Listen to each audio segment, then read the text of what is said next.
ಕೊಪ್ಪಳ ಜಿಲ್ಲೆಯ ಕೋಳಿ ಫಾರಂನ ಮೇಲೆ ಇಡಿ ಅಧಿಕಾರಿಗಳು ನಡೆಸಿದಂತಹ ದಾಳಿ ಮುಂದುವರೆದಿದೆ ಅನ್ನುವಂತಹ ಮಾಹಿತಿ ಸಿಗ್ತಾ ಇದೆ.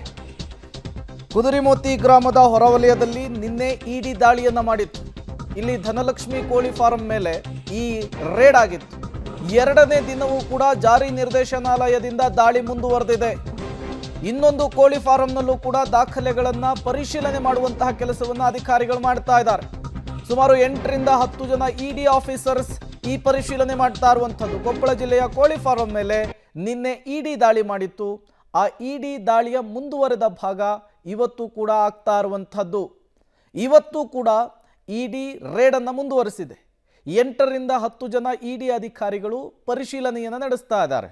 ಒಂದು ಆರ್ಥಿಕ ವ್ಯವಹಾರಗಳಿಗೆ ಸಂಬಂಧಪಟ್ಟಂತೆ, ಮತ್ತೊಂದು ಈ ಅಕ್ರಮವಾಗಿ ಹಣ ವರ್ಗಾವಣೆ ಆಗಿದ್ರೆ ಅಥವಾ ಹವಾಲ ದಂಧೆ ಆಗಿದ್ರೆ ಅಲ್ಲಿಗೆ ಇಡಿ ಎಂಟ್ರಿ ಕೊಡುತ್ತೆ.